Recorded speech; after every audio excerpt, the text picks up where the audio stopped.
नमस्कार, capital TV की special story देख रहे हैं आप और मैं हूं आपके साथ साइमा। अयोध्या में भव्य राम मंदिर की प्राण प्रतिष्ठा हो चुकी है, लेकिन ऐसे में एक ऐसी खबर सामने आई जिसने हर किसी को हैरान कर दिया और कई तरह के सवाल भी खड़े कर दिए हैं कि क्या कांग्रेस पार्टी को सनातन धर्म से इतनी ज्यादा नफरत है कि वो भगवा झंडे को भी बर्दाश्त नहीं कर पा रही है, क्योंकि कांग्रेस ने इस बार जो किया है उसकी वजह से उसकी भयंकर फजीहत तो हो ही रही है, साथ ही सियासी घमासान भी काफी ज्यादा तेज हो गया है। तो क्या कुछ है पूरा मामला, सब कुछ आपको हमारी स्पेशल स्टोरी में बताते हैं। कांग्रेस ने कर्नाटक में सरकार तो बना ली, लेकिन अब वो जो कर रही है वो शायद कर्नाटक की जनता ने कभी सोचा भी नहीं होगा। जो खबर अब सामने आई है उसने कर्नाटक सरकार को सवालों के घेरे में खड़ा कर दिया है। दरअसल कर्नाटक के मांड्या जिले के केरागोडू गांव में 108 फीट ऊंचे खंभे से कांग्रेस सरकार की तरफ से भगवा रंग का हनुमान ध्वज उतारने का मामला गर्मा गया, जिसके बाद कर्नाटक सरकार खतरे में आ गई।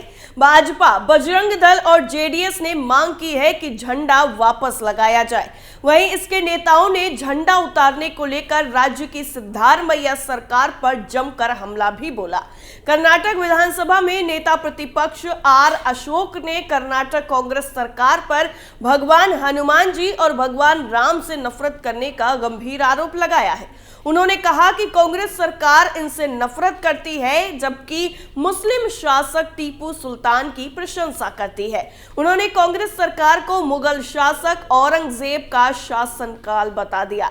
उन्होंने कहा कि वो हनुमान भक्त है और राज्य सरकार की धमकियों से न डरे हैं और न डरेंगे। उन्होंने ट्विटर पर लिखा कि अयोध्या राम मंदिर का विरोध करने के बाद हिंदू विरोधी कर्नाटक की कांग्रेस सरकार अब हनुमान जी के खिलाफ खड़ी है। कर्नाटक पुलिस ने मांड्या जिले में ग्राम पंचायत बोर्ड द्वारा फहराए गए हनुमान जी के झंडे को उतार दिया।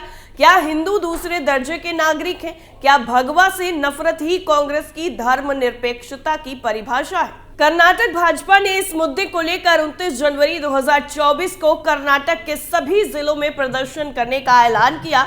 उन्होंने कहा कि अगर राज्य सरकार वापस से भगवा ध्वज उसी खंभे पर नहीं लगवाती है तो राज्य की हर एक इमारत पर भगवा ध्वज फहराकर प्रदर्शन किया जाएगा।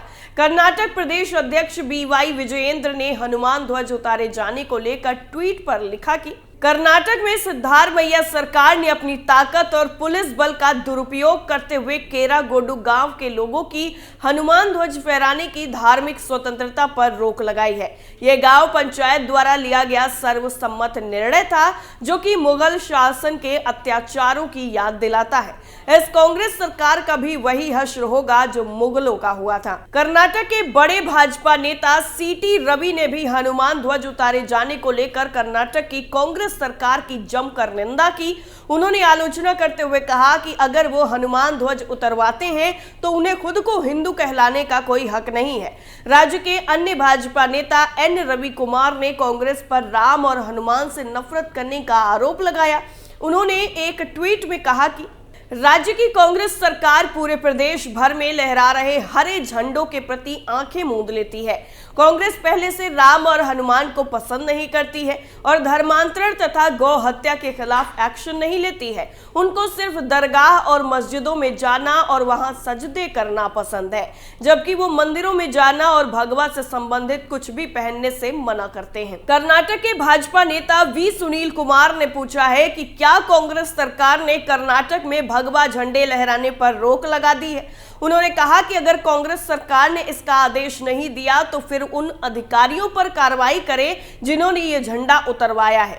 दरअसल आपको बता दें कि मांड्या जिले के केरागोडू गांव में ग्रामीणों ने आपस में चंदा इकट्ठा करके एक 800 फीट लंबा पोल स्थापित किया था और इस पर भगवा ध्वज लगा हुआ था और आंजनेय यानी हनुमान जी को यहाँ पर आंजनेय कहा जाता है, उनकी छवि भी लगी हुई थी। इसे गांव के रंग मंदिर के पास में लगाया गया था और इसके लिए ग्राम पंचायत की भी इजाजत ले दी गई थी।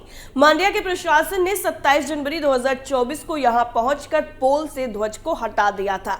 यहाँ पर ध्वज हटाने के लिए प्रशासन भारी संख्या में पुलिस बल को भी लेकर पहुंचा था और इस दौरान यहाँ पर प्रदर्शन कर रहे हिंदुओं पर लाठीचार्ज भी किया गया और इस प्रदर्शन में भाजपा, जेडीएस और बजरंग दल के कार्यकर्ता भी शामिल हुए थे। दरअसल एक रिपोर्ट में यह भी बताया गया था कि ध्वज हटाने के लिए रात का वक्त चुना गया। ध्वज को 27 जनवरी की रात को हटाया गया और यहां पर हिंदू रात से ही इकट्ठा होने लगे थे और 28 जनवरी 2024 को यहां पर माहौल और ज्यादा तनावपूर्ण हो गया। इसके बाद इस मुद्दे ने तूल पकड़ लिया और भाजपा ने प्रदेश व्यापी आंदोलन का ऐलान कर दिया। कर्नाटक में 108 फुट ऊंचे खंभे से हनुमान जी का झंडा उतारने के विरोध में ग्रामीणों ने हंगामा कर दिया। उनका साथ बीजेपी और जेडीएस कार्यकर्ता भी दे रहे हैं, जिसके बाद प्रशासन ने उनके खिलाफ कार्रवाई की। बीजेपी जेडीएस कार्यकर्ताओं को पुलिस प्रशासन ने हिरासत में भी लिया है और ये मामला कर्नाटक के मांड्या जिले का है, जहां पर केरागोडू गांव में जो हनुमान जी का ध्वज था, जो 108 फुट ऊंचे खंभे पर लहरा रहा था, उसको नीचे उतरवाया गया। जिसके बाद ये पूरा मामला शुरू हुआ और केरागोडू ग्राम पंचायत बोर्ड ने इसकी शिकायत की, जिसके बावजूद जिला प्रशासन के अधिकारी ने झंडे को नीचे उतरवा दिया। प्रशासन के इस काम का स्थानीय लोगों ने तीखा विरोध किया है, जिनका साथ बीजेपी के अलावा बजरंग दल के कार्यकर्ता दे रहे हैं और इस बीच में बीजेपी और जेडीएस कार्यकर्ताओं के खिलाफ पुलिस ने कार्रवाई करते हुए उन्हें हिरासत में भी ले लिया। वहीं स्थानीय महिलाओं पर भी पुलिस बल ने कार्रवाई की और उन्हें झंडे के नीचे से बलपूर्वक हटा दिया गया। इस दौरान स्थानीय लोगों की तरफ से बुलाए गए बंद को भी प्रशासन ने निर्दयता से कुचल दिया।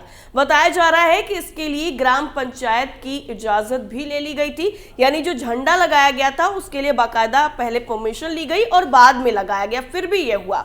हालांकि गांव के कुछ लोगों को ये पसंद नहीं आया और उन्होंने इसके खिलाफ में शिकायत कर दी। इस शिकायत के आधार पर मांड्या के प्रशासन ने 27 जनवरी 2024 को यहां पहुंचकर पोल से झंडे को हटा दिया था। यहां पर झंडे हटाने के लिए प्रशासन ने भारी पुलिस बल का भी इस्तेमाल किया।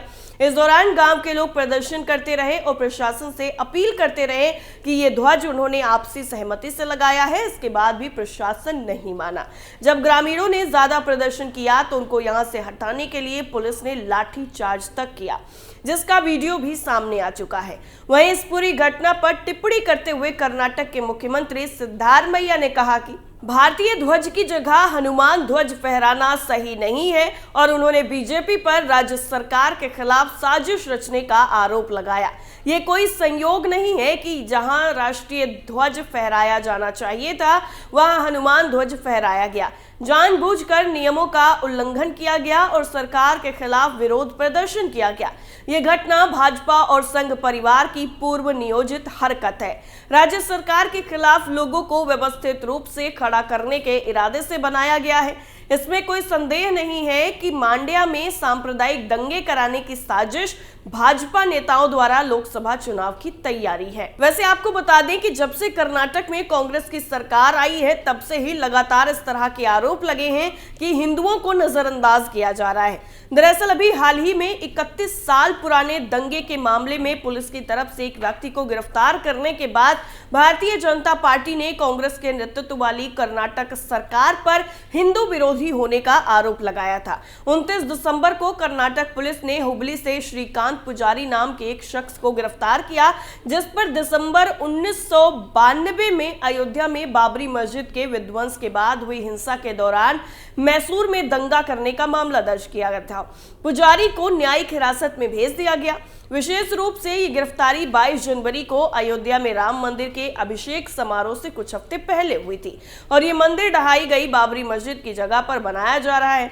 आपको बता दें 6 दिसंबर 1992 को बाबरी मस्जिद को ध्वस्त कर दिया गया था, क्योंकि उनका मानना था कि ये उसी स्थान पर है जहां पर भगवान राम का जन्म हुआ था। इस घटना के बाद पूरे देश में सांप्रदायिक दंगे भड़क उठे थे।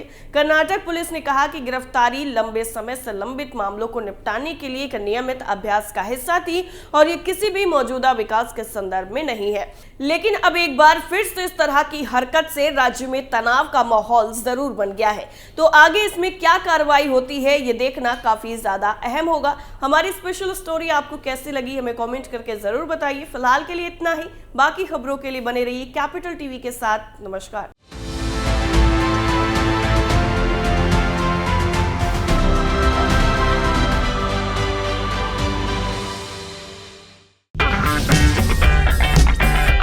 अगर आपको हमारा वीडियो पसंद आया हो तो इसे लाइक करें, हमारे चैनल को सब्सक्राइब करें और हाँ, बेल आइकन दबाना ना भूलें ताकि आप तक हमारे वीडियो की नोटिफिकेशन पहुंचती रहे।